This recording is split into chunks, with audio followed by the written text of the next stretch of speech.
Muy buenas tardes a todos y a todas. Bienvenidos, como todos los lunes, a nuestra Facultad de Derecho de la Universidad Nacional de Lomas de Zamora.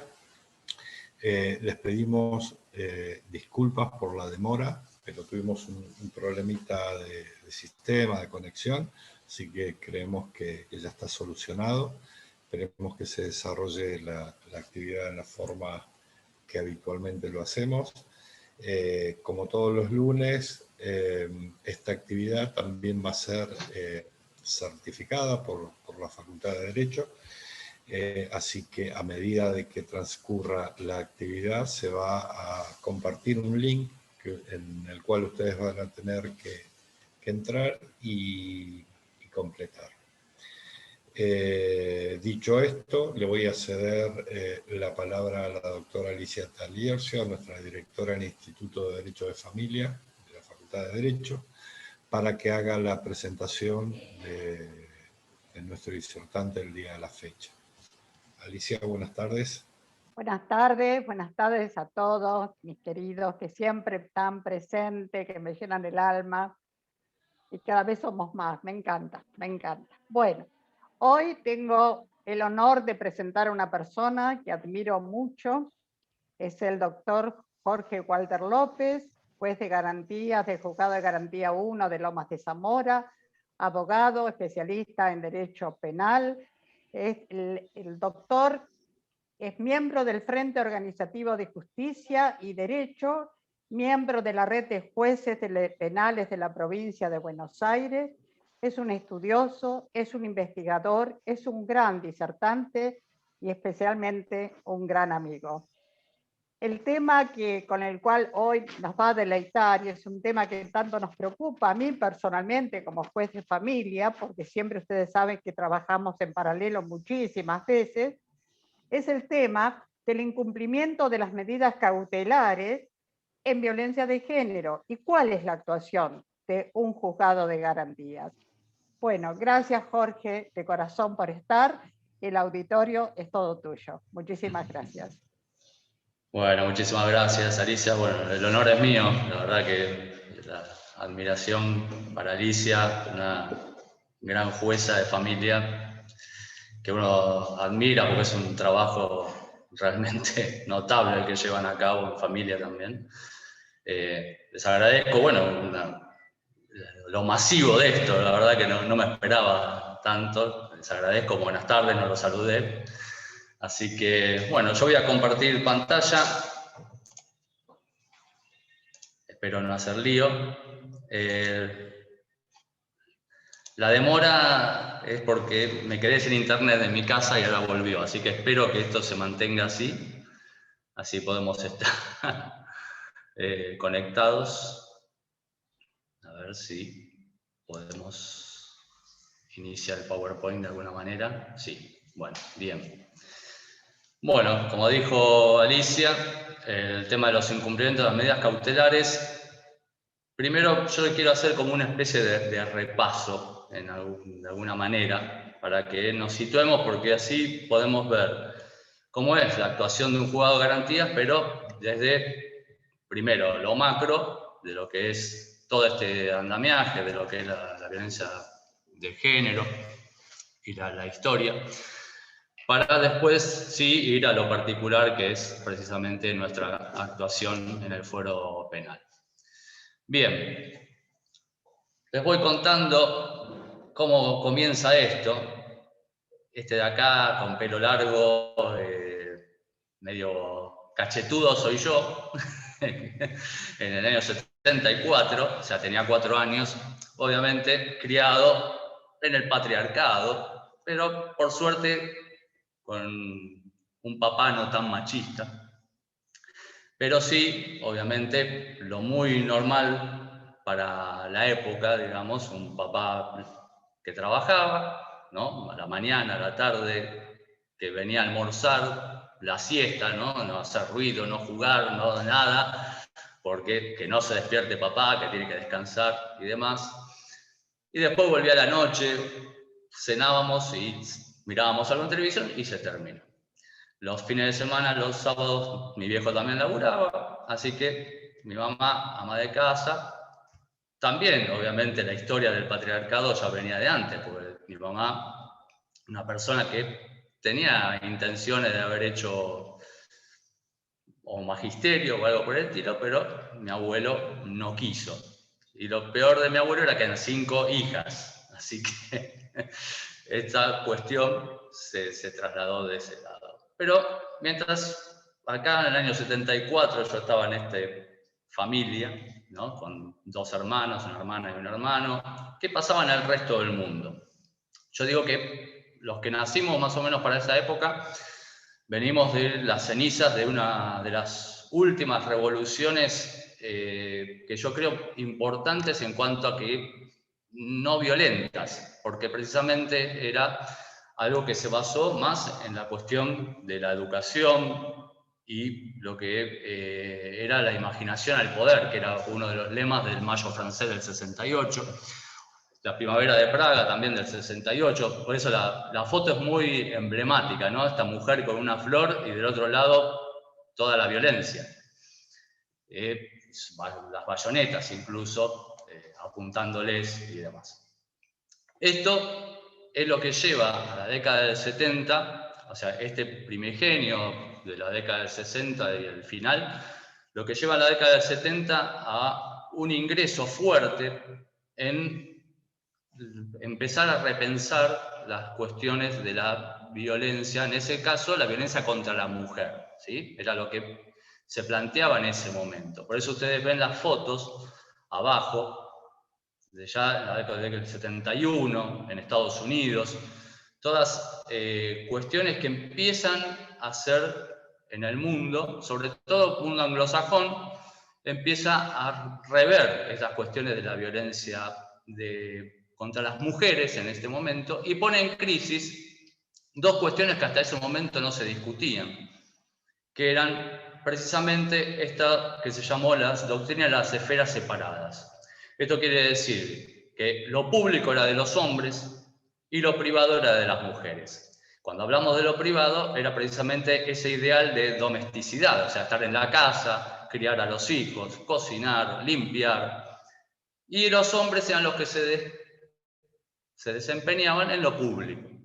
Por eso es una foto antigua, pero se pueden ver ahí, son todos hombres los que están en un ambiente público y sobre todo lo que sea política y demás, era muy de lo científico también, y las mujeres ingresaban muy por la puerta de atrás, ¿no? Pero eso pone en crisis toda esta cuestión de la década del 70.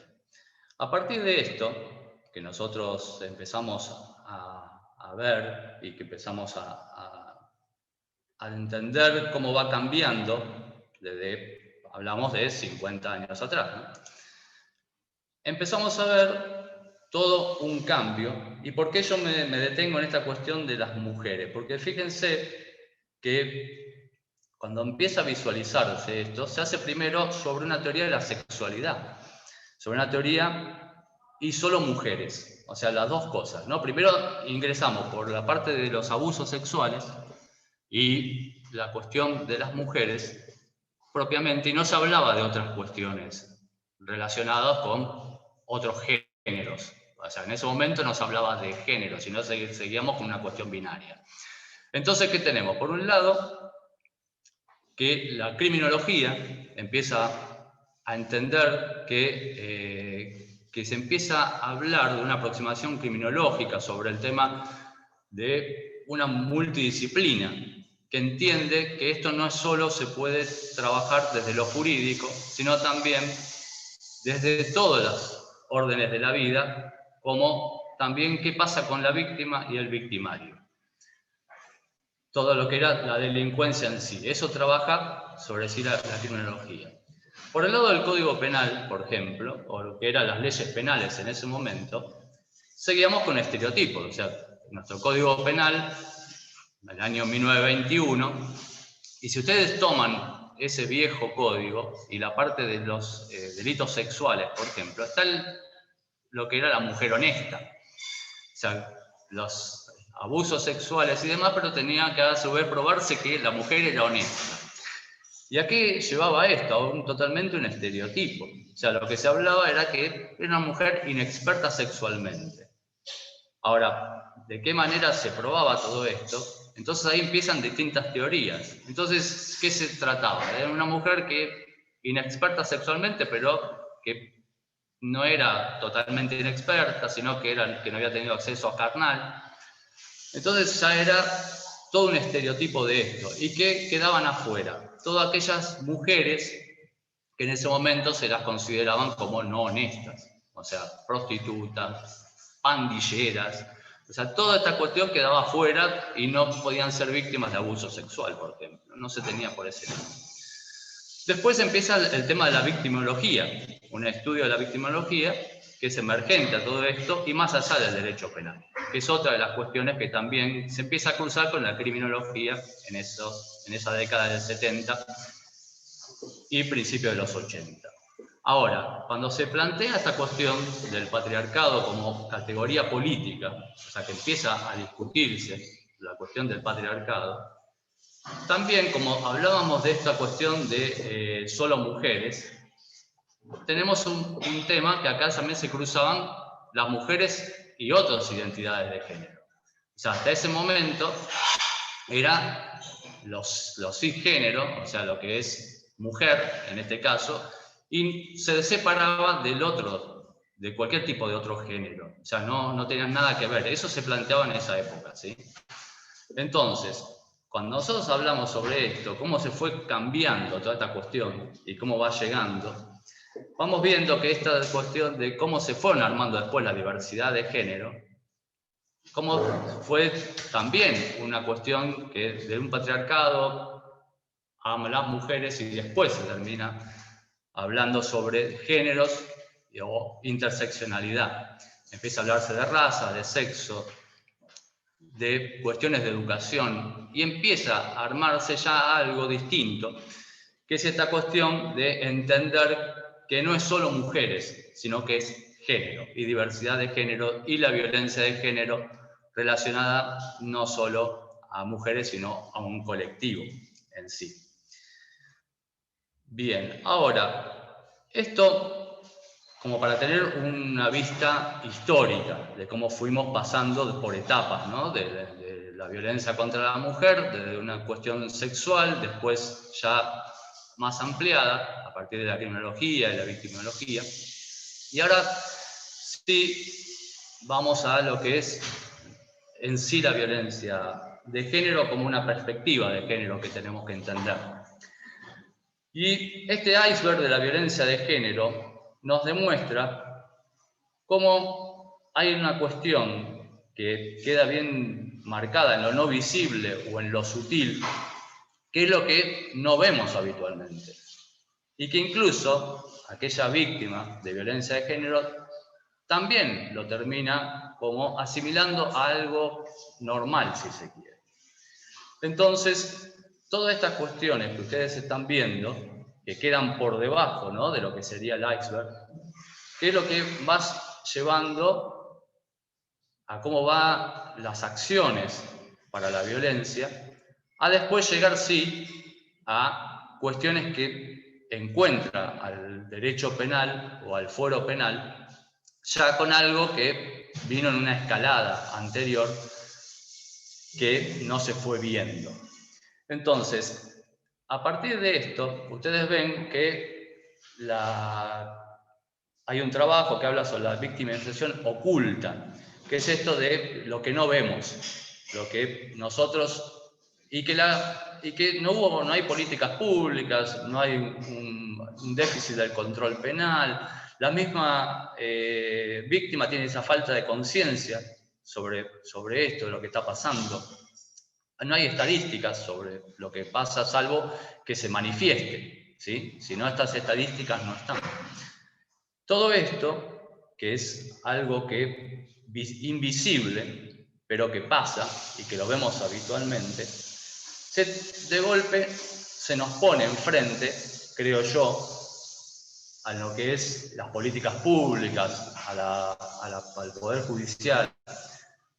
Sí, yo creo que la sociedad, con la primera marcha del Ni Una Menos, en el 2015. ahí es como que nos chocamos con una realidad que la veíamos, pero que pasaba en cierta forma invisible. Y ahí es cuando empezamos a tomar cierta conciencia de lo que está pasando con las mujeres y con otras manifestaciones de género, ¿sí? O diversidad de género, porque no es solo mujeres. Entonces, viendo todo esto, ¿no? Con todo, llegamos a esta cuestión de qué entendemos, ¿no? Cuando decimos juzgar con perspectiva de género. Siempre se produce como un choque en esto, porque parecería como que es algo traído de la nada, ¿no? El juzgar con perspectiva de género, que es distinto a juzgar otras cuestiones. En cierta forma sí, porque hay que hacer una mirada distinta, porque hay otras cuestiones que ver, y en cuanto a los contextos, ¿no? De cuando uno mira de qué es lo que está pasando. Pero cuando se plantea esto, una de las cuestiones de discusión a nivel de doctrina penal y demás, es si esto no avasalla en cierta forma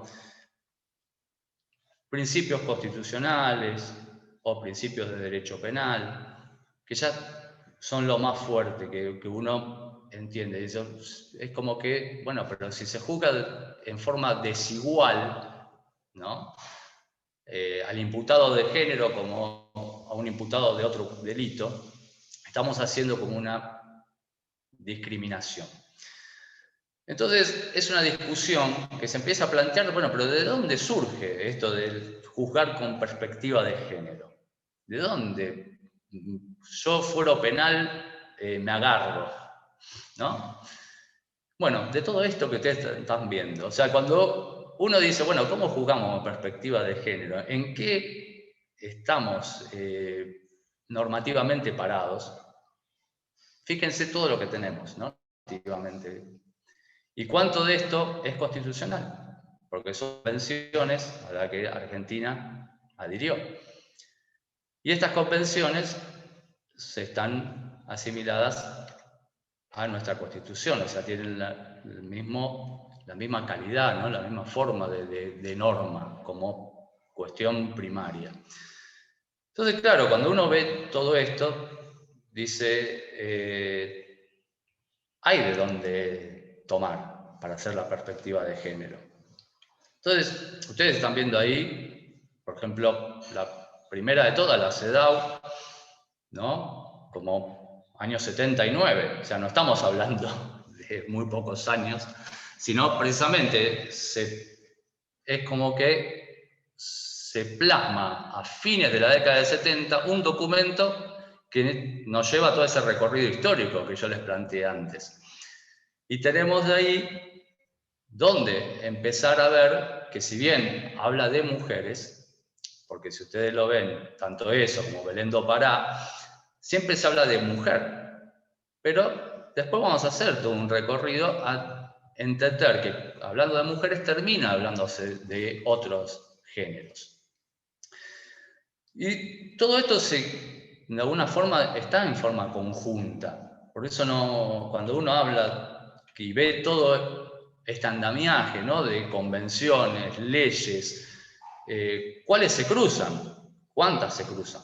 Porque, por ejemplo, ustedes ven ahí la Ley Nacional de Salud Mental. Ustedes me dirán, pero ¿qué tiene que ver con la perspectiva de género? Sí, tiene que ver bastante, porque hay dos casos muy emblemáticos en la parte penal.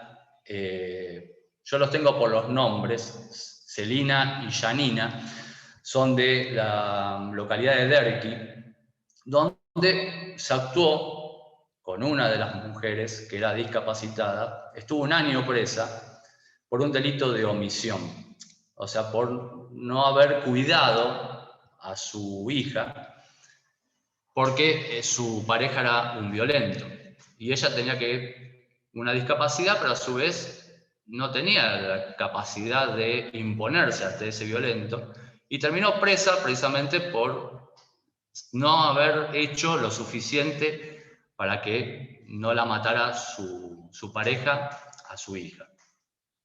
Obviamente después se demostró que su incapacidad, o su discapacidad, perdón, más todo el contexto de lo que pasaba, la llevó a que era muy difícil que pudiera ella actuar. Por eso, digo, la ley de salud mental también se cruza, como también la Convención de los Derechos de las Personas con Discapacidad. O sea, esta cuestión de bloque de leyes, convenciones, protocolos, o sea, tenemos protocolos. O sea, hay muchas cosas en donde está para juzgar con la perspectiva de género y donde la parte del fuero penal, sobre todo, hacer hincapié, hacer foco en esto. Porque muchas veces parece que nos quedamos con el Código Penal, con el Código de Procedimiento, y no hay otras cuestiones a dónde mirar y a dónde ver. Entonces, todo esto que yo les muestro acá, fíjense ustedes cuánto que tenemos para ver y cuánto para, en las cuestiones de género o en los delitos de género, también cuántas cosas tenemos que rever, porque también están niños, niñas y adolescentes, también en la cuestión de como víctimas o como colaterales, víctimas colaterales o víctimas indirectas de lo que está pasando en esta violencia de género entre sus padres o las parejas con los que conviven habitualmente. Bien, viendo este panorama, ¿no?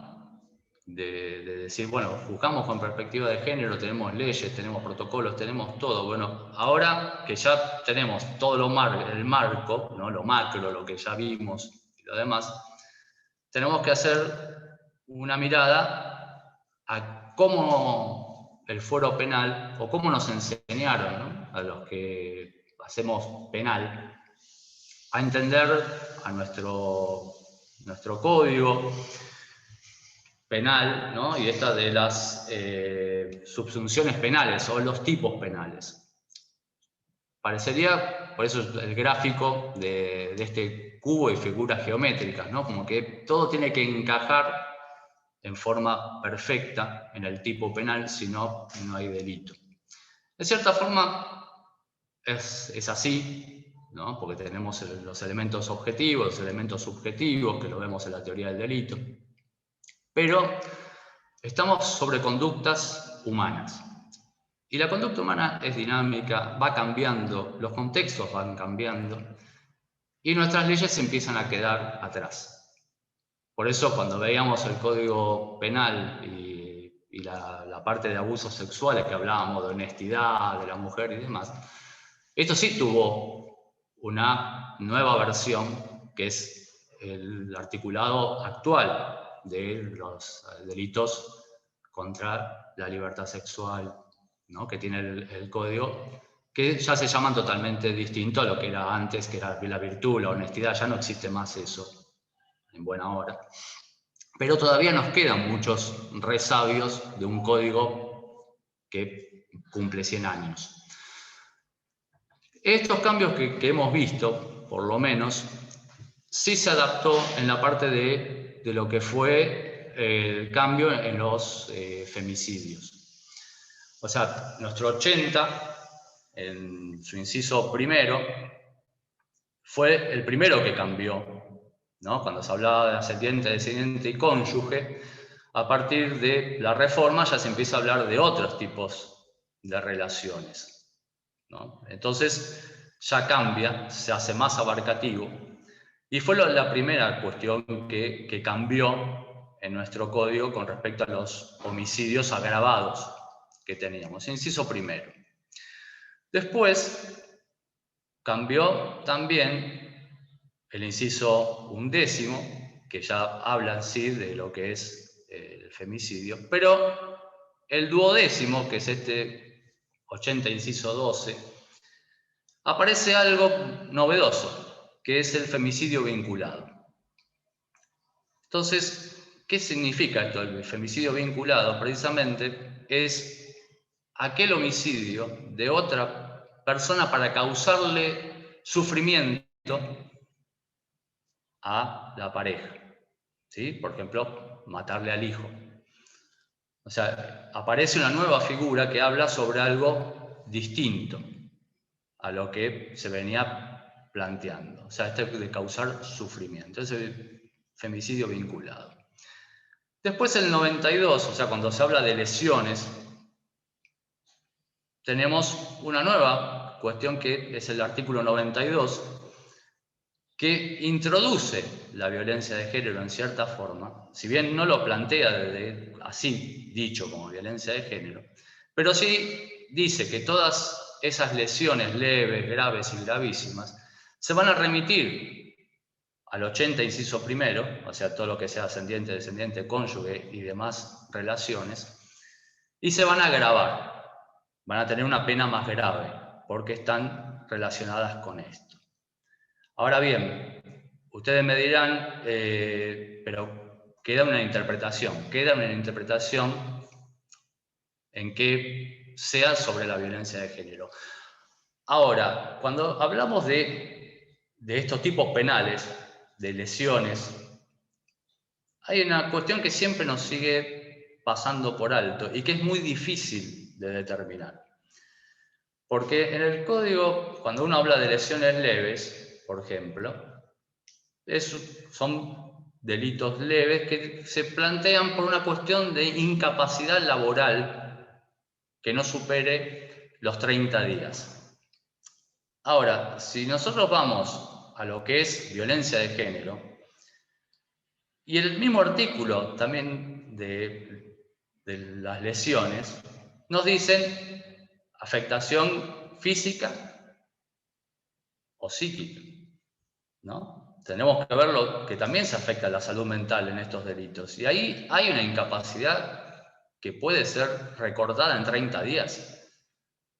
O sea, eso tendríamos que preguntarnos, porque ahí hay un déficit en cómo abordamos, porque nosotros decimos lesiones leves, listo, le pegó, tiene unas lesiones que se van a curar en menos de 30 días, son lesiones leves y se terminó. Pero no estamos viendo la salud mental, que eso puede llevar mucho más tiempo, cuando son ciclos de violencia, que son mucho más largos y demás, pero eso no lo podemos determinar. Entonces el tipo penal nos cierra sobre estos 30 días, pero tenemos un déficit importante. Después, bueno, contextos y la omisión, ¿no? De los delitos de omisión, lo que yo les decía recién, esta posición de garante que se plantea en los delitos de omisión, que también son muy difíciles de verlos, sobre todo en contextos violentos, donde yo les contaba el caso que les decía de la ciudad de Derqui, estos contextos de violencia, o el otro caso es una mujer migrante que venía de Paraguay, hace un mes que estaba en Argentina, que estaba con su pareja, había conseguido trabajo, o sea, tenía que dejar a su nene con este violento y también termina presa porque obviamente el violento mata a su hijo. Entonces también y los contextos, que eso también hay que verlo, que en el fuero penal medio siempre se nos queda de lado. Y erradicar estereotipos. Nosotros hemos tenido, lamentablemente, varias sentencias donde se han manifestado estereotipos, ¿sí? Y que son muy cuestionados. O sea, erradicar esos estereotipos en el fuero penal también, en ver la cuestión objetiva. Después, en la cuestión probatoria, ¿no? Cuando vamos a lo que es la libertad probatoria y cómo probamos los delitos, siempre cuando nosotros decimos, bueno, estamos encorsetados, ¿no? Por la cuestión del tipo penal por un lado, el código de procedimiento por otro, pero nos estamos olvidando del 209 que habla de la libertad probatoria, de cómo probamos las cosas. Entonces, en este caso, como nosotros tenemos toda esta cuestión, perdón, tengo una perrita que se me tira encima, discúlpenme, vemos la libertad probatoria que podemos acreditar por cualquier medio siempre que obviamente no supriman garantías constitucionales. Pero entonces, cuando vemos esto, tenemos que ver la pintura en su totalidad. Porque si no, nosotros estamos mirando nada más que una parte y nos adecuamos a esto que estamos viendo y no vemos toda la pintura, ¿no? Que eso es lo que tendríamos que hacer, ver toda la pintura, ver todo el contexto de lo que está pasando. Y eso que ustedes ven al costado, que es la debida diligencia reforzada, es algo que los instrumentos internacionales nos vienen diciendo de ver. Y esto tiene cómo debe ser la investigación, ¿no? Se lo voy a leer porque son palabritas que podemos ir determinando. O sea que lo que dice bien la Comisión Interamericana de Derechos Humanos es que esta debida diligencia reforzada es una investigación que debe ser oportuna, puede ser oficiosa o debe ser oficiosa en aquellos casos que el Estado tenga que intervenir directamente, proactiva, exhaustiva, de especialidad, ¿sí? Abocada a lo que es violencia de género, y olvidarnos de una prueba directa o la exclusividad de la prueba directa, porque los que somos más viejitos y teníamos el viejo código, bueno, decimos viejo código ya del año 98, ya pasó muchos años, ¿no? Pero el anterior código tenía la famosa prueba tasada. O sea, nosotros nos metíamos en que, bueno, 2 testimoniales y esto probaba entonces el delito y con esto estábamos y ya está, una testimonial sola no me alcanza. Teníamos como la prueba tasada, se le llamaba, ¿no? Bueno, esto hay que olvidarse, la libertad probatoria nos está planteando esto, de tener un abanico mucho mayor de la prueba a ver. Y esto es la debida diligencia reforzada, o sea, lo que ya nos están diciendo es que tenemos que hacer este esfuerzo, que lo debemos hacer siempre, pero lo tenemos que hacer, lo recuerdo para que lo tomemos de esa manera, ¿no? Y mirar todas otras cuestiones del contexto, o sea, esta reincidencia en las violencias, eso que ustedes vieron del iceberg, o sea, muchas veces podemos tener que son delitos que a lo mejor se denunciaron pero no han tenido un desarrollo, o sea, la causa no ha prosperado, pero sí es un antecedente que nosotros podemos ir viendo. Y aquí se plantea otra cuestión que ustedes vieron antes, con otras ciencias, que eso todavía no lo estamos viendo y que habla de la multidisciplina. Esto que nosotros planteamos del contexto, sí lo ve la criminología, la sociología, la psicología, pero nosotros nos quedamos con lo que estamos viendo en el delito y no vemos toda la pintura. O sea que eso es algo que tendríamos que revisar. Bien, yendo entonces ya a la cuestión, ya tenemos todo el marco, viendo cómo es que se inicia todo esto, ¿no? Desde la denuncia, o sea, ustedes tienen ahí año 2019, las estadísticas de género de la provincia de Buenos Aires. Fíjense que el 90% de las denuncias ingresan desde comisarías. Comisarías comunes, comisaría de la mujer. Y acá se bifurca, o sea, aparece una doble vía. Por un lado, el fuero de familia, por otro lado, el fuero penal. ¿Y qué pasa en este doble ingreso? O sea, tenemos 2 fueros trabajando, a lo mejor con la misma problemática, la misma temática. Y entonces está la medida cautelar que puede imponer el juzgado de familia, pero con una diferencia que tiene un equipo interdisciplinario. Por el lado del fuero penal, primero obviamente tiene que ser un delito, y después tenemos distintas opciones. Yo ahí marqué 2 porque son las comunes, ¿no? La detención de la persona, del violento, y la imposición de medidas cautelares. Ahora fíjense que esto termina en un mismo lado, que son aquellas leyes que yo les planteé antes. O sea, los 2 fueros vamos a terminar en el mismo lado. ¿Y por qué les digo esto de cómo terminamos en el mismo lado? Porque cuando uno va al Código de Procedimientos penal, la medida cautelar que uno plantea no está debidamente legislada. O sea, cuando uno busca la medida cautelar, va a encontrar algunos artículos que hablan sobre medida cautelar. Se ingresó ahora, con la nueva ley de víctimas, se reforma el artículo 83 del Código de Procedimiento Penal, y ahí aparece que el juez de garantías podrá disponer como medida cautelar, pero en los delitos dolosos, de lesiones dolosas. La exclusión o la prohibición del ingreso al hogar del victimario. Y se queda ahí corto. Se queda corto.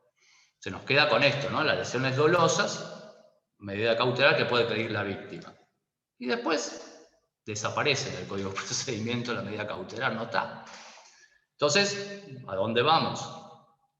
A las leyes, ¿sí?, de violencia contra la mujer, de violencia familiar, porque precisamente cuando aparecieron estas leyes parecía que no era de intervención del fuero penal, pero habla de jueces y juezas, no habla de algo en especial. Entonces sí podemos ir hacia esas leyes.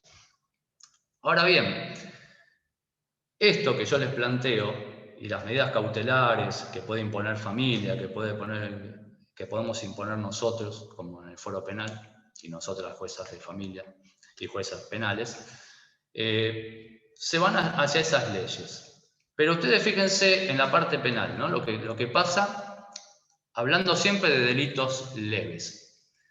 O sea, delitos leves, depende para quién, ¿no? Pero digamos delitos leves porque son penas bajas, por eso nosotros le decimos delitos leves. Para las víctimas no son delitos leves. Pero tenemos en cuenta esto, ¿no? Las lesiones, las amenazas, las desobediencias.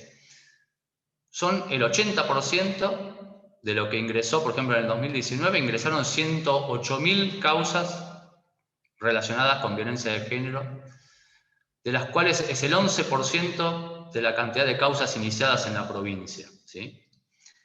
De esas 108.000, el 80% son esos famosos delitos leves.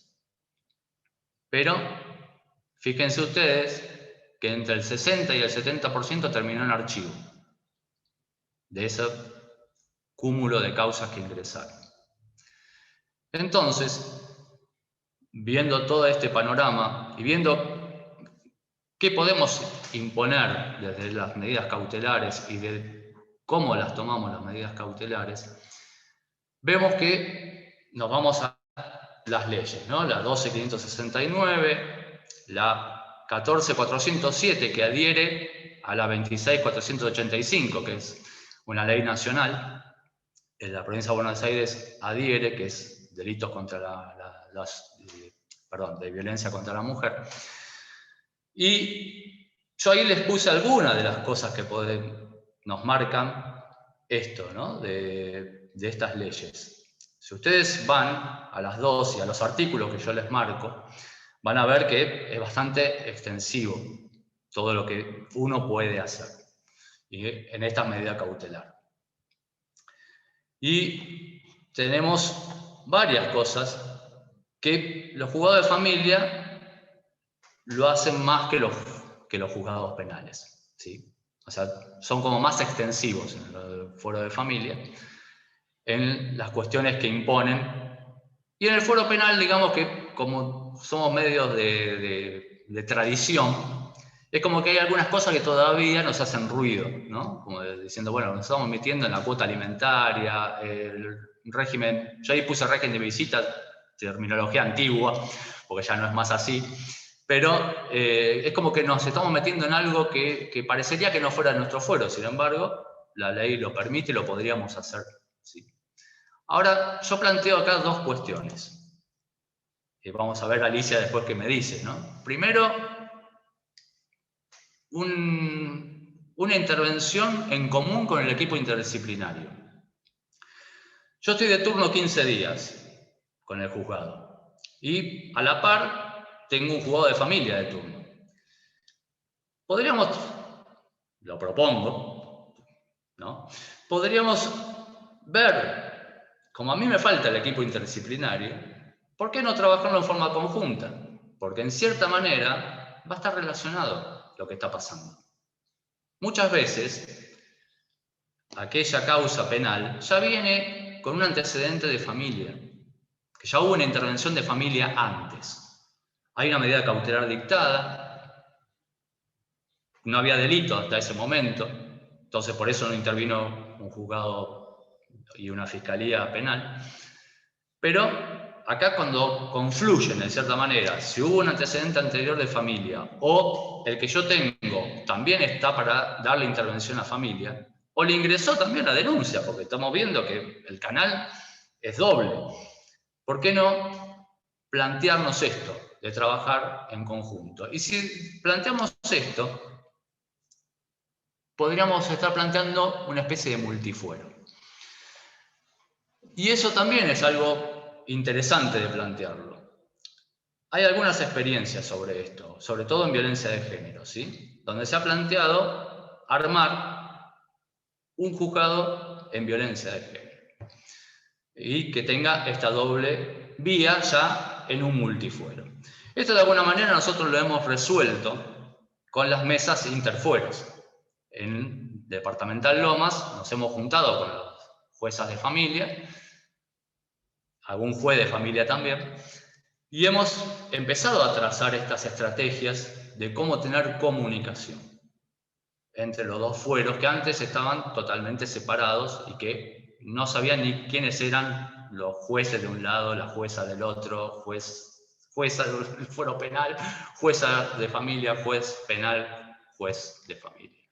Bueno, eso yo lo dejo como planteado, ¿sí? Veremos después si Alicia nos dice algo sobre esto, pero es como para decir, bueno, estaría para repensarlo de alguna forma, porque tenemos estas cuestiones que se nos mezclan en cierta manera. Ahora, yendo en sí a la cuestión de los incumplimientos de las medidas cautelares. Ustedes fíjense, como yo les dije antes, que las medidas cautelares las puede imponer el juzgado de familia, las puede imponer el juzgado de garantías. ¿Y cuáles van a ser esas sanciones por el incumplimiento? Cuando un juzgado de familia impone una medida cautelar, y tenemos estas cuestiones importantes que no debemos olvidarnos, ¿sí? Que tiene que estar debidamente notificada esa medida cautelar, porque si no, no va a incurrir en el delito de desobediencia, que ustedes están viendo ahí. O sea, la medida cautelar de familia, una vez que se incumple, pasa a tener una sanción penal, que sería una causa penal. Si bien la ley plantea otras variables distintas, o sea, puede haber un llamado de atención desde el juzgado para que la persona que violó esta medida cautelar no incurra en una nueva desobediencia. Pero muchas veces, ¿qué pasa? Esa medida cautelar que se impuso de juzgado de familia, la persona la viola, pero ingresando al domicilio, destruyendo mobiliario, o sea, siempre hay algo más, no es solo pasar por la puerta, ¿sí? Entonces, en esto se plantea ya un delito que es el delito de desobediencia. Que ustedes ven ahí, tiene de 15 días a 1 año, ¿sí? O sea, es otro de los llamados delitos leves. Pero esto va a pasar al fuero penal. O sea, la primera sanción que se va a encontrar la persona que incumple una medida cautelar de familia va a ser precisamente una detención, si es en flagrancia, o sea, lo encuentran en el lugar, o sea, viene la policía, lo encuentra en el lugar, lo agarra, queda detenido, queda aprehendido, ¿no? En ese caso, después la detención la hacemos nosotros del juzgado de garantías, pero ya empieza a tener una causa penal. Eso por el lado de las medidas cautelares que impone familia. Ahora, como yo les dije antes, el fuero penal también puede imponer medidas cautelares. Y entre todas esas medidas cautelares que uno puede imponer, las puede hacer en distintas etapas de lo que es el proceso penal o la causa penal. Pero Ustedes pueden ver ahí, por ejemplo, yo tengo una persona prendida por un delito de violencia de género y la persona no tiene antecedentes, ¿no? Y tiene la posibilidad de salir excarcelado. Yo impongo en la excarcelación la medida cautelar, la exclusión del hogar, la prohibición del contacto, un perímetro. También, como buena práctica, muchas veces lo enviamos a hacer talleres para violencia de género, ¿no? Para sensibilizar sobre la violencia de género. Otras veces lo enviamos para asistencia de salud mental por consumo problemático de sustancias. Y todas esas son obligaciones que tiene que cumplir. Y si no las cumple, se va a revocar esa excarcelación. O sea, ya no va a ser de cometer un nuevo delito, por ejemplo, sino de no cumplir con la obligación que yo le estoy imponiendo. Y ya con eso, a mí me da la pauta para revocar la excarcelación y se puede ordenar nuevamente la detención. Después, si yo tengo una pena de ejecución condicional, que son esas penas que no son de cumplimiento en encierro, sino son penas que se le llaman en suspenso, que a su vez tienen asociado las obligaciones que impone el artículo 27 bis del Código Penal. Si no cumple con esas obligaciones que se le están imponiendo, se puede revocar esa condena de ejecución condicional y que sea de cumplimiento efectivo. O sea, por no cumplir lo que se le impuso para realizar. Algunos también plantean, yo me tomo más por el lado de lo que me habilita la ley de violencia contra la mujer y violencia contra familiar o violencia familiar, y tomo esto de, creo que la sanción de revocar la excarcelación, por ejemplo, ordenar la detención o revocar una condicionalidad de pena, ya es suficiente. Entonces no armo una nueva causa de desobediencia, ¿sí? Está quien dice, no, bueno, me desobedeció el mandato del juez penal, también incurre nuevo delito de desobediencia, ¿sí? O sea, están las dos. Yo tengo una parte de la biblioteca, como decimos siempre, para mí realmente la sanción está impuesta en la cuestión de cuál es la sanción del incumplimiento, pero están quienes dicen, bueno, acá se generó un nuevo delito, se genera una nueva causa a esta persona. Y algo muy controvertido, sobre todo en nuestro departamento judicial, es que no se aplica la suspensión de juicio a prueba en los delitos de género, por una directiva, pero acá tendremos que hacer foco en que se está aplicando mal, a mi criterio, el fallo Góngora de la Corte de Nación, ¿no? Porque Góngora, que remite a la CEDAW y a Belén do Pará, o sea, hace el dictamen del procurador, es como que toma las distintas convenciones y demás, y la Corte termina diciendo, bueno, tiene que hacerse un juicio y tiene que aplicarse una sanción. La Corte entiende, por lo menos así se traduce, que la sanción es la condena. Pero cuando uno ve Belén do Pará, ves la CEDAW, dice sanción. Entonces, la suspensión de juicio a prueba, en cierta manera, tiene una cuestión de sanción. Porque yo le voy a imponer en una suspensión de juicio a prueba precisamente una serie de medidas a llevar a cabo en forma obligatoria.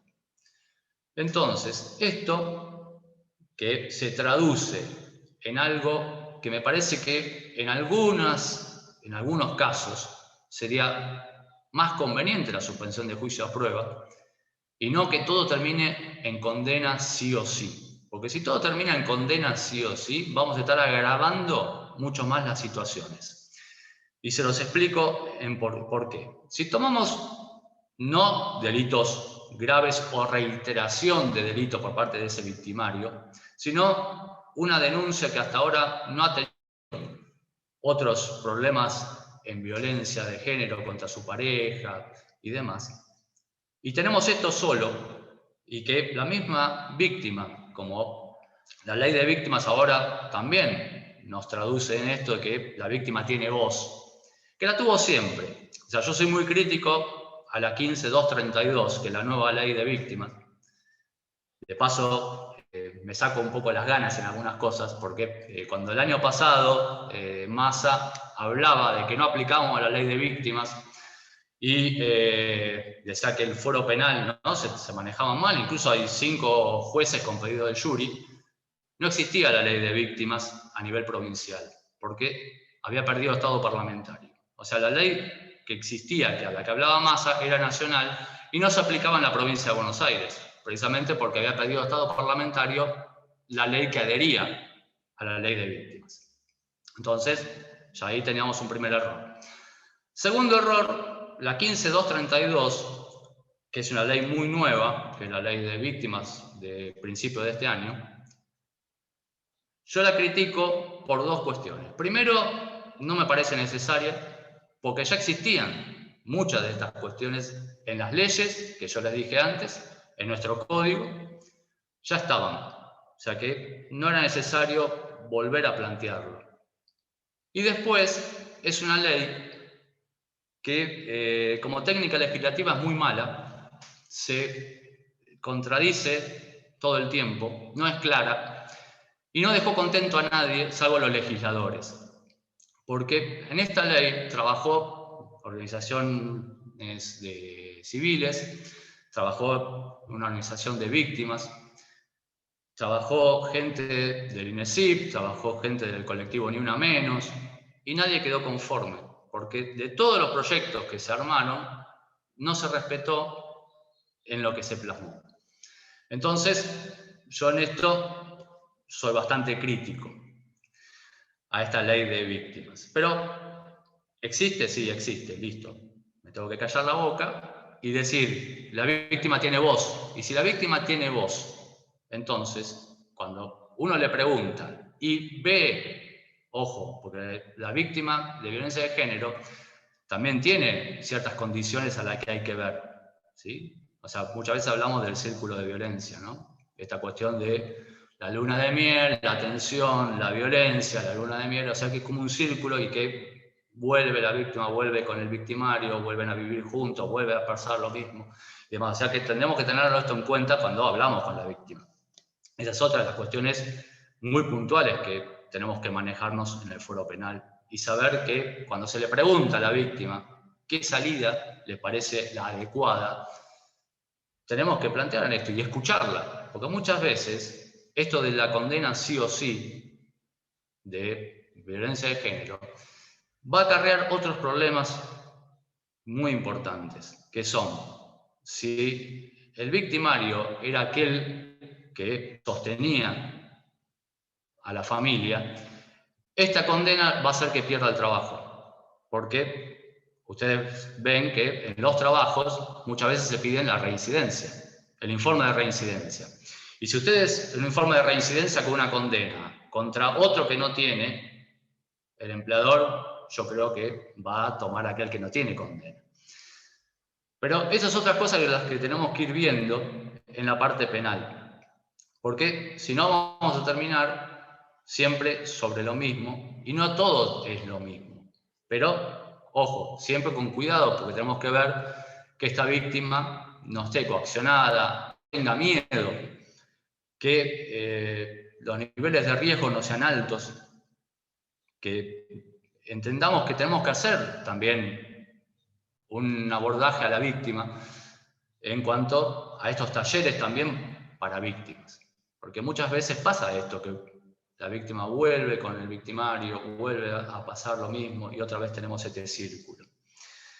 Bien, por eso digo, las actuaciones que ustedes ven ahí, o sea, todo que tiene que ser como una acción de política pública, no solo del Poder Judicial, sino también, como ustedes ven ahí, los municipios, los centros de asistencia a la víctima, los centros de asistencia a la víctima provinciales, los ministerios, ¿sí? Hay un Ministerio de la Mujer ahora en la provincia de Buenos Aires. Y yo ahí planteo también otra cuestión de los incumplimientos de las medidas cautelares, que es estas prórrogas que yo las considero que son tramposas. O sea, la Corte, a partir de la pandemia, y ahora sí, yendo ya a lo que es pandemia, que es algo que agravó muchísimo todo lo que es género, también la Corte, en esto de querer tener... Jorge, hubo un pequeño error y sin querer te silencié. Disculpa. ahí está. Perfecto. Bien. No, la Corte, con esto de cuestión de la pandemia, quiso tener una buena práctica, ¿no? Que fue el de prorrogar todas las medidas cautelares a medida que se iban prorrogando lo que es el encierro, en cierta forma, ¿no? Entonces, esto sale por acordadas de la Corte, que se van prorrogando. Ahora, nosotros leemos las acordadas. Aquel que tiene la medida cautelar no lee una acordada. Entonces, es en cierta forma tramposa, porque aquel que se le dijo tiene 90 días, ¿no?, de una medida cautelar, pasaron esos 90 días y ya cree que no la tiene, la medida cautelar. Si bien va a estar mal, ¿no?, que vaya, que reitere, todo va a estar mal, pero no sabe que ha sido prorrogada por acuerdos de la Corte esa medida cautelar que cree que ya no tiene. Entonces, yo creo que acá una buena práctica es notificarlo de que se está prorrogando la medida cautelar y no dejarlo a que va al domicilio después de los 90 días, ¿no?, y comete una desobediencia que, si bien va a estar mal, pero la persona puede decir: a mí no me notificó nadie que esto se había prorrogado. Entonces, en esto creo que es una buena práctica que lo pongamos esto en cuenta. Y cuando yo hablaba de notificación fehaciente, lo bueno que tuvo estas mesas interfuero con familia era que antes de la pandemia, cuando se dictaban las medidas cautelares en familia, se mandaba a notificar por personal policial, ¿no? Y muchas veces no estaba notificada la persona. Quedaba, o tenía una copia la víctima, y cuando iba este hombre, ¿no?, a su domicilio y esto, llamaban al 911, venía el personal policial y ahí le entregaba al personal policial, le mostraba: yo tengo esta cautelar, tengo esta prohibición, pero el hombre que estaba ahí no había sido notificado. Y ahí no se constituye el delito de desobediencia. A partir de esas mesas interfueros que tuvimos con familia, ahí empezamos a ver cuáles eran los inconvenientes que nosotros veíamos, por qué se nos iban cayendo aquellas desobediencias, y empezamos a hacer como una especie de estadística dentro del juzgado para después hablar con la gente de familia y decirle: miren, estamos viendo que se está reiterando esto que está pasando.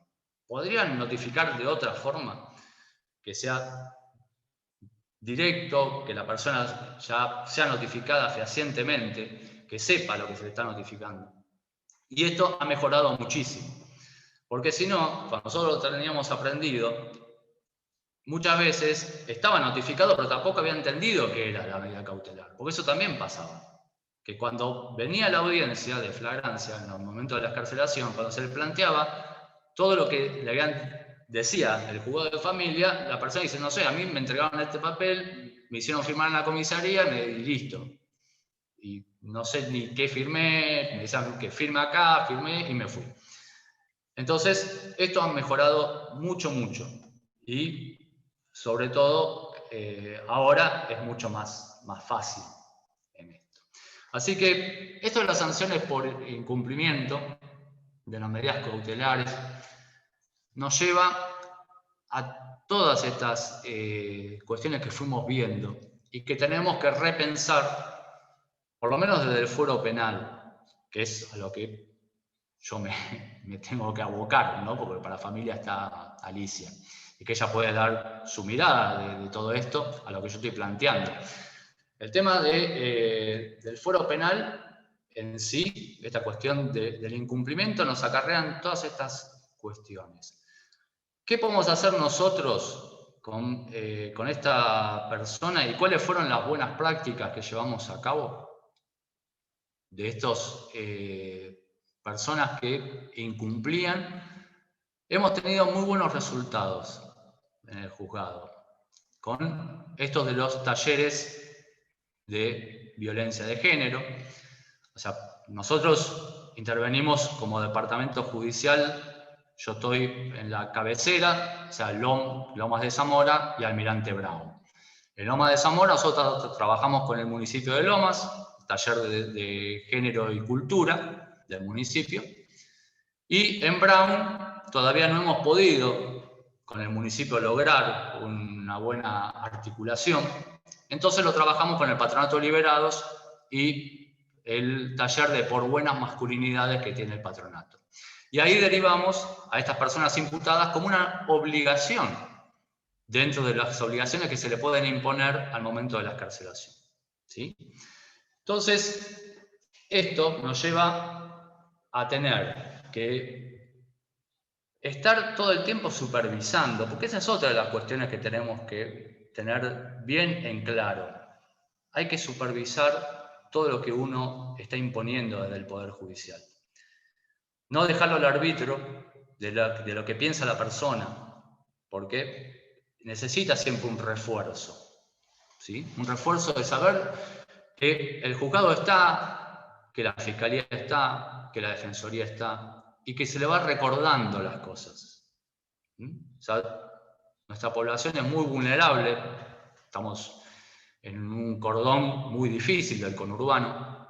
Tenemos muchas personas de las que nosotros hemos mandado a los talleres, después hicimos encuestas, y era la primera vez que escuchaban sobre la violencia de género.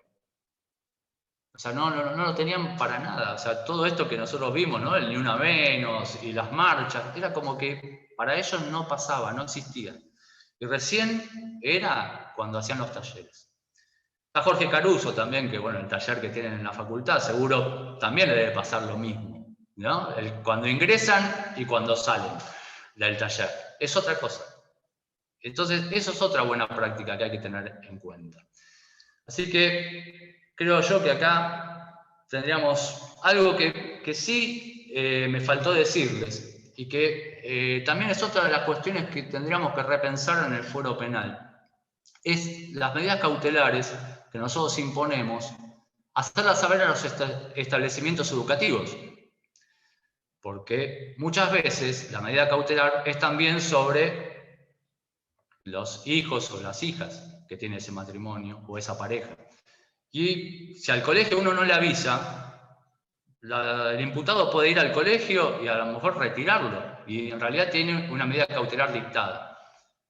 Pero acá hay que esforzarse, porque esto no lo sabemos y nos está pasando en las causas penales que no sabemos cuando imponemos una medida cautelar a qué colegio van los chicos. O sea, tendríamos que, las chicas, ¿no? Obviamente. Tendríamos que en esto tener una buena práctica de preguntar, cuando hablamos con la víctima, precisamente a dónde van y a dónde podemos mandar este oficio para hacer saber al establecimiento educativo. Bueno, esto es lo que yo propongo para hoy. Les agradezco muchísimo la escucha. Le agradezco a Alicia, a Fabio, bueno, a Jorge, a Ariadna, que está ahí tomando las preguntas. Les dejo ahí nuestras vías de comunicación para aquellos que quieran ver lo que nosotros hacemos, los que nos quieran preguntar. Tenemos un Facebook, tenemos un blog, tenemos nuestro mail, para que si quieren hacernos algún comentario, alguna cosa que se les plantea o ver, ahí en el Facebook tenemos bastantes cosas, en el blog también. Y en el Banco de Buenas Prácticas de la Corte Suprema de la Provincia de Buenos Aires está como una muy buena práctica, la que llevamos a cabo con el taller y tuvimos la fortuna de que después de ese taller tuvimos 0 reincidencia en aquellos que hicieron el taller, o sea, no hemos tenido nuevas denuncias. Así que eso es bastante importante y lo que hace Alicia, lo que hace Jorge, también es muy valorado. Así que bueno, quedo abierto para las preguntas que se lleven a cabo. Muchísimas gracias. Muchísimas gracias a vos, Jorge, muy clara tu disertación, tu conferencia. Da gusto escuchar a este calibre de magistrados que utiliza un vocabulario que no solo está dirigido a profesionales del derecho, sino a la comunidad en general, y sin perjuicio de que la facultad realiza varias acciones en el ámbito de todo lo que es violencia y tiene una política de vinculación territorial bastante importante con el municipio, con juzgados, cosas que nosotros estamos recibiendo gente que nos derivan desde la justicia. También trabajamos en colegios, con algunos programas que tenemos que vamos a los colegios, así que seguramente te vamos a convocar o vamos a ver de qué manera podemos generar una red para trabajar también en forma conjunta en ese espacio tan importante como es la educación. Yo quisiera darle la palabra a Alicia, que es un poco la contraparte de este tema que elegimos hoy, que es el Foro de Familia. Así que, Alicia, te cedo la palabra. Muchas gracias, Jorge. Muchas gracias, Fabio. Jorge, realmente maravilloso, clarísimo, con una hilación perfecta. Bueno, 2 o 3 comentarios al respecto. Primero, cuando vos nacías, yo ya estaba estudiando en la facultad, estaba por recibirme de abogada, con todo el patriarcado en contra, porque no les puedo yo contar lo que era en aquella época estudiar. Les digo que se forja el carácter, porque me recibí junto con 8 varones, no me importó, seguí adelante y bueno, acá estoy, con fuerza y con ganas y siempre para adelante. Respecto de, viste, cuando yo comencé presentándote a vos, dije la importancia de que éramos 2 fueros que trabajábamos en paralelo. Y hay algo que me gusta hoy resaltarlo, que muchas veces he propuesto, que en vez de ser en paralelo, teníamos que crear puentes entre nosotros, porque muchas de las situaciones son absolutamente comunes. Y por supuesto que podríamos perfectamente nosotros tener un equipo técnico que fuera en común. Ojalá fuera aceptado por los demás jueces, porque no siempre es tan simple y vos lo sabés, Jorge, querido. Sí, obviamente. No siempre es tan simple. Pero bueno, luchar, estamos de acuerdo, luchar para seguir en ese mismo camino. Pero lo que yo creo fundamentalmente es que no es solo el interfuero, el paralelismo entre familia y penal, sino, como digo siempre, el aspecto solidario de los otros poderes también. Porque nada podemos hacer, por más que vos y yo nos matemos trabajando, si no tenemos la colaboración de un ejecutivo en cuanto a que haya talleres, en cuanto a que haya lugares de refugio para las mujeres, en fin, toda esa gama que tantas veces hemos conversado, que solos, ni vos ni yo, podemos solucionar. Por eso la importancia es el interfuero y la conexión con los otros poderes. Tener buenas leyes que sean aplicables, que sean coherentes, que sean eficaces, un poder judicial como nosotros, que creo que lo tomamos vocacionalmente y tratamos de sacar adelante los procedimientos, y un ejecutivo que nos garantice los elementos suficientes para que todo lo que hagamos nosotros sea realmente eficaz. Y bueno, y acá voy a rescatar a mi adorada facultad, porque a través de la Facultad de Derecho, yo me recibí en La Plata, cuando yo me recibí no existía Lomas, pero amo a la Facultad de Derecho de Lomas. Pero, y es la que nos ha permitido, primero de todo, hacer los famosos talleres de violencia. Estoy hablando muchos años atrás. El otro día cumplimos los 10 años del grupo Sobrevivir, que es de las víctimas de violencia, el primer taller que empleamos después. Luego Jorgito Caruso, con todo el trabajo que hace realmente excepcional en cuanto a los victimarios, y lo que vos dijiste, cómo entra el victimario a esos cursos o a esos talleres y cómo después me toca recibirlos, con una variable absoluta. lo mismo me pasa en la mujer, ¿eh? Con un empoderamiento y una variable Ujú. absoluta total. Y el grupo por ello, que es para los niños, que también lo trabajamos desde la facultad, niños víctimas de violencia o testigos, que vos sabés que el mal es tan grande en un caso como en el otro. Sí. Así que creo que nos queda mucho por hacer, Jorge. Me encanta esto de crear puentes. Realmente creo que es importantísimo porque a veces si no repetimos medidas, y es mucho más simple que con el mismo equipo técnico entre los dos, a mí me encantaría poder trabajar con vos, pero no coincidimos. No coincidimos. Vos la dejás ahora, y a mí me toca tomar, estoy de turno. Bueno, eso sería importantísimo porque las mismas medidas que pudiéramos dar, es distinto, cuando yo la doy, me desobedece, te la tengo que pasar a vos, o cuando sí, lo podemos hacer en conjunto, vos le estás dando, y ya saben que si desobedecen, la cuestión ya viene con una fuerza quizás mucho mayor. Bueno, perdón, me fervorizo porque es un tema que me apasiona. Nos apasiona, a los dos nos apasiona. A los dos nos apasiona. Hay que seguir luchando. Creo que falta mucho todavía por hacer, pero también creo, y de corazón, que en estos últimos 20 años, yo diría de mi trabajo, nuestro trabajo en conjunto en la facultad, los avances han sido notorios. Pero nos queda mucho más por hacer. Es decir, nunca hay que bajar la fuerza ni los brazos. Llegamos hasta acá, bueno, a ver, ¿cuáles son los próximos objetivos que tenemos que alcanzar? Y seguir para adelante con ello. Sí, además, Alicia, yo creo que te debe pasar a vos lo mismo que me pasa a mí. Agradecerle al equipo que trabaja con nosotros, ¿no? Porque nosotros solos no podemos hacer nada.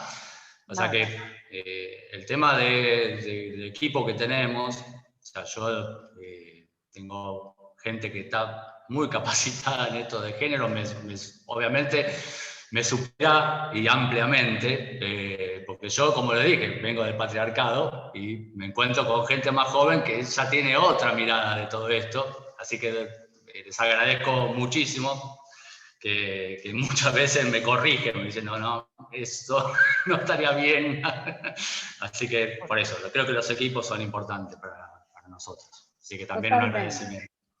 Totalmente, son fundamentales. Yo siempre digo que el juzgado no podría ser lo que es sin el equipo que contamos. Y lo digo de corazón, porque son nuestra mirada, nuestros oídos, nuestros sentidos fuera del juzgado y nuestras perspectivas diferentes. Porque si vos venís del patriarcado, yo mucho más, con muchos más años, pero sé escuchar. Siempre tenemos que aprender a escuchar a la juventud. Por eso yo les digo siempre, yo les transmito mi experiencia, pero los escucho a ustedes con el oxígeno nuevo, porque son todas cosas riquísimas que nos pueden mostrar a nosotros. Así que es un riquísimo y de vuelta permanente. Gracias, Jorge. No, gracias, Alicia. Maravilloso. No, maravilloso. Hola, Jorge. Sí, buenas tardes a todas y todos. Primero voy a contestar una pregunta que varias están preguntando. El PowerPoint, el doctor muy amablemente se los va a compartir, así que luego mi compañera Ana va a compartir el mail donde tienen que solicitarlo, que igual es el mail donde se anotaron para esta actividad. Si las personas que lo desean envían un email y luego se lo vamos a enviar. Tenemos primero un montón de felicitaciones por tu charla, un montón de personas muy contentas, muy agradecidas, y también tenemos un montón de preguntas. Fui seleccionando algunas preguntas. Voy a leer la primera, de Viviana, que dice: doctor, ¿qué opina de los dispositivos duales electrónicos en el fuero penal? O sea, su implementación. Bueno, eso lo venimos pidiendo hace bastante, porque cuando se plantearon los dispositivos duales, se los entregaron a familia. Yo me acuerdo de una charla que tuvimos en la Unión de Magistrados, en ese momento con gente que venía del Ministerio de Justicia, a plantear lo de las pulseras duales. Y cuando yo escuché que era para familias solamente, me acerqué, cuando terminó la charla, digo, ¿por qué para familias si nosotros también imponemos medidas cautelares y nos vendría muy bien estas pulseras duales? La respuesta fue bastante llamativa, porque me dijeron, los jueces de La Plata penales dijeron que a ellos no les sirve. O sea, fue bastante rara la respuesta, pero bueno. La cuestión sí, yo estoy convencido que nos vendría muy bien. Las últimas conversaciones que tuve con el Ministerio de las Mujeres que estaban a punto de abrir esta posibilidad con un protocolo para los juzgados de garantías o el foro penal para tener las pulseras duales. Por el momento no tenemos nosotros esa posibilidad, se la tenemos que pedir al juzgado de familia para que lo lleve a cabo, pero bueno, por ahora estamos de eso. Yo soy partidario que nos vendría muy bien porque habría cosas que uno estaría como que la víctima estaría más segura, ¿no? Por cierta. Jorge, ¿te puedo pedir si aclarás lo que es la tobillera dual? Porque capaz que hay personas que no sepan. Sí, o sea, esto es una cuestión de la pulsera, o sea, se le coloca este aparato que es receptor al victimario, ¿no? Al imputado. Y eso transmite a una central, pero a su vez la víctima también se le entrega un dispositivo que es un celular, en realidad, que monitorea todo el tiempo. Entonces, como tiene un GPS, esta pulsera que tiene el imputado, si él se acerca, estos 1000 metros, ¿no, Alicia? Si no me equivoco, 700 metros, o sea, ya, si él pasa estos 700 metros, el celular que tiene la víctima le avisa que este hombre ha pasado, se comunica con el 911 y le avisa a la víctima, bueno, o que se refugie o llame o espera al personal policial que va a tratar de interceptar a este hombre y a su vez va a ir en auxilio de la víctima. Tiene una cuestión a lo mejor molesta para las víctimas, es que están supervisadas todo el tiempo. Entonces, hay gente que, por lo menos de lo que tengo entendido, hubo víctimas que decidieron no tenerlo precisamente por esa cuestión de que están todo el tiempo, tienen que estar con el celular en la mano y todo el tiempo monitoreándolo. Pero trabaja de esta forma este monitoreo. Hay una central, obviamente, que es la que va captando, pero la víctima también tiene la posibilidad de saber qué pasa con esta persona, si se le está acercando, si está franqueando esos 700 metros y demás. Trabaja de esa manera. No sé si expliqué, creo que todo, ¿no? Sí, perfecto, Jorge. Y muy claro, como siempre. Bien, gracias. Tenemos otra pregunta de Ludmila que dice, voy a ir salteando, pero antes voy a hacerte una pregunta que me parece que es más básica, que dice, si las víctimas de violencia de género se puede aplicar a un hombre. ¿Hay algo? No. Es una buena pregunta. A ver, cuando uno habla de género, precisamente habla de diversidad. Entonces, acá siempre fue lo hemos discutido bastante, esto, en varias charlas. Si tomamos esta cuestión, si puede ser de esta manera. Yo entiendo que sí. Hay gente que me dice no, es nada más, pero yo lo que creo que aquellos que dicen que no, siguen viéndolo como una cuestión de violencia contra la mujer solamente, y no como la diversidad de género que tenemos. Por eso, para mí es sí la respuesta, pero es algo que se viene discutiendo mucho. Y lo hemos hablado en varios foros, en varias capacitaciones sobre esto, y todavía no me queda claro si se implementaría o no se implementaría. Estamos ahí todavía en media agua. Es un tema que divide, tal cual como vos decís. Bueno, leo la pregunta de Ludmila, esa era otra pregunta de Nora. La pregunta de Ludmila dice, si aún hoy en día se sigue caratulando cuestiones de violencia de género como averiguación de ilícito y si eso está permitido. En realidad, a ver, caratular averiguación de ilícito es bastante extraño, porque si ingresó en la parte penal, algún tipo penal tiene que haber. Se usaba mucho esta averiguación de ilícito para otro tipo de delitos, donde no quedaba muy clara, ¿no? Lo que estaba pasando. En lo que es violencia de género, yo creo que el tipo penal está, no es una averiguación de ilícito, no me parece. Porque algún tipo penal ingresa, o varios tipos penales, ¿no? Obviamente. Me parece que no es una buena técnica, me parece que es algo muy viejo de la averiguación de ilícito. Hace 30 años lo usábamos en el viejo juzgado criminal y correccional, cuando no se sabía muy bien qué se estaba cometiendo, ¿no? Pero no precisamente para lo que son delitos dolosos y de lesiones, amenazas y demás, sino se usaba más en las pesquisas de lo que era delitos a lo mejor relacionados con pirata del asfalto, con estafas. O sea, cuando no estaba muy bien delimitado se hablaba de una averiguación de ilícito. Pero no creo que en la violencia de género no me parece apropiado. Me parece que está determinado el tipo penal, por lo menos. Tenemos una pregunta de Paloma que dice, ¿podrían explicar cómo funciona la app Seguridad Provincia para hacer las denuncias por violencia de género? No sé si te lo podés contestar. ¿Y qué importancia tiene la IPP, los audios, fotos y videos que se pueden adjuntar desde la misma? Bien. Por respecto a la app de provincia, ahora a partir de lo que es pandemia, esto se ha ampliado toda la cuestión digital, de tal forma que las denuncias se pueden hacer por distintos canales. La aplicación fue la primera, recuerdo, no me acuerdo si fue 2018 más o menos, 2018, 2019 creo. No recuerdo muy bien, que tuvimos una charla con respecto a esto de la aplicación de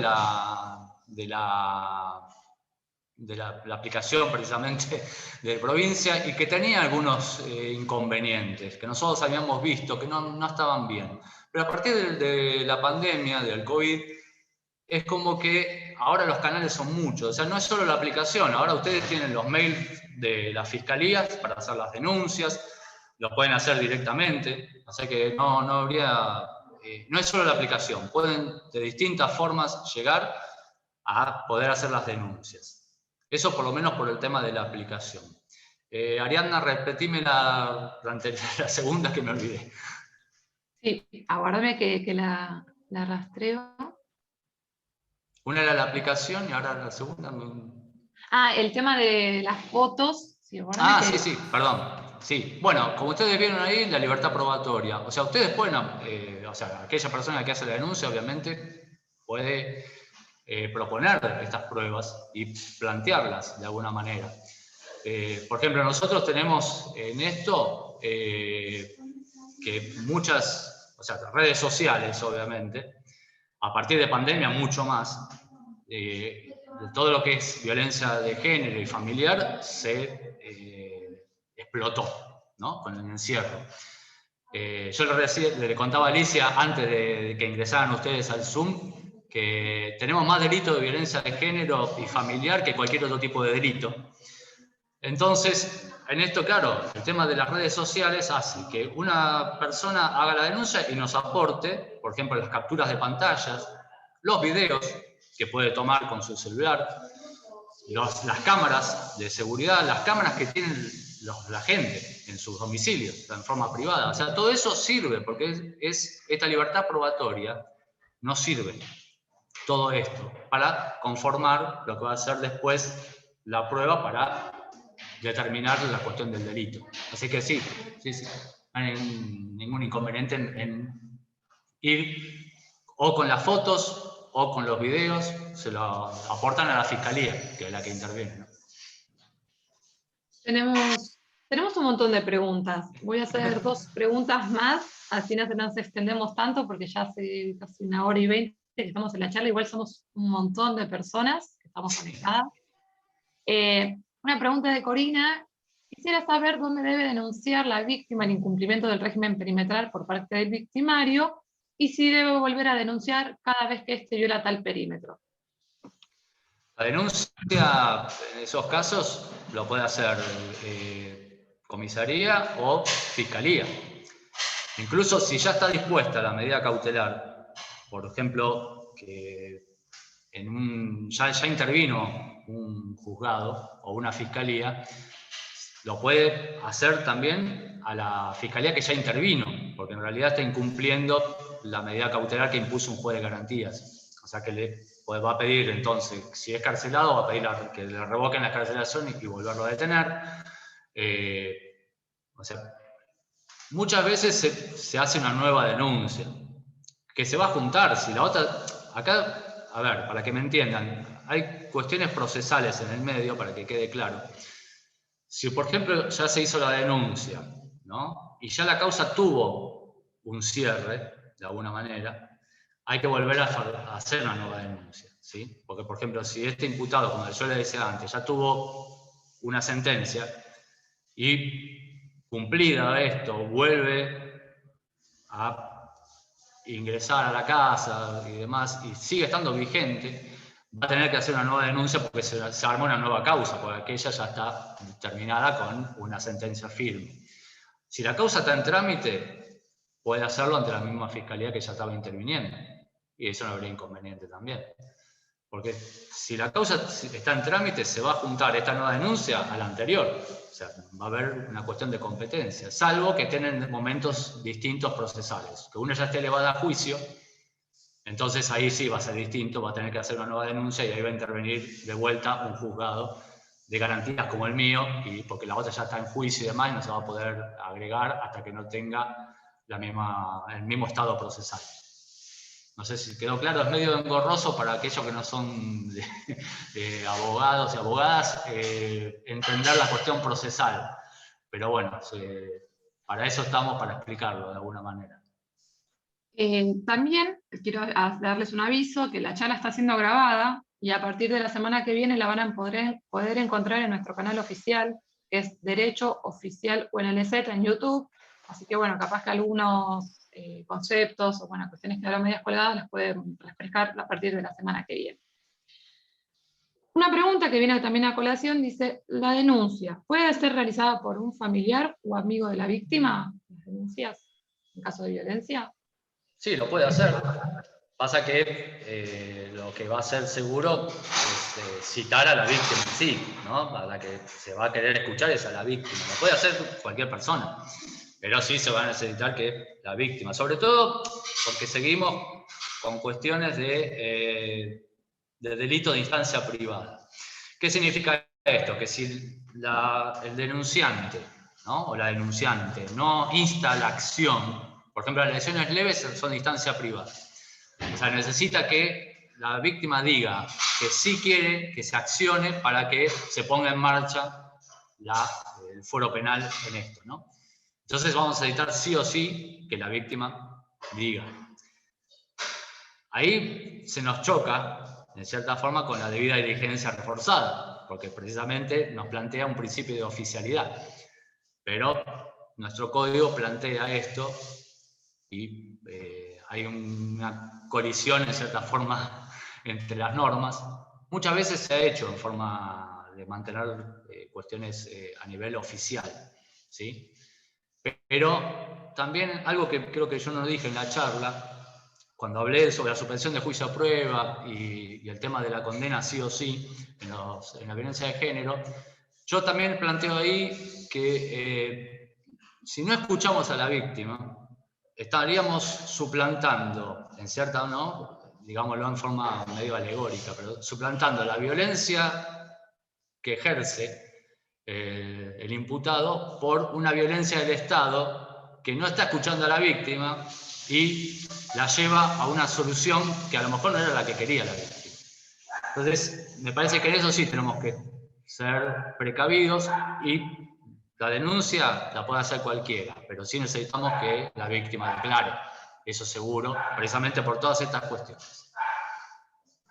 Bueno, Jorge, más que una pregunta es una reflexión así ya después le voy a ceder la palabra al doctor Arce o a la doctora Talier, no recuerdo en este momento cómo es el cierre, pero es una reflexión sobre, siempre de los feminismos se habla de tejer redes, y vos desde tu lugar como juez de garantías, ¿cómo tejes redes con tus colegas para tener una justicia un poco más equitativa, podemos decir, a bajar? Sí, no, nosotros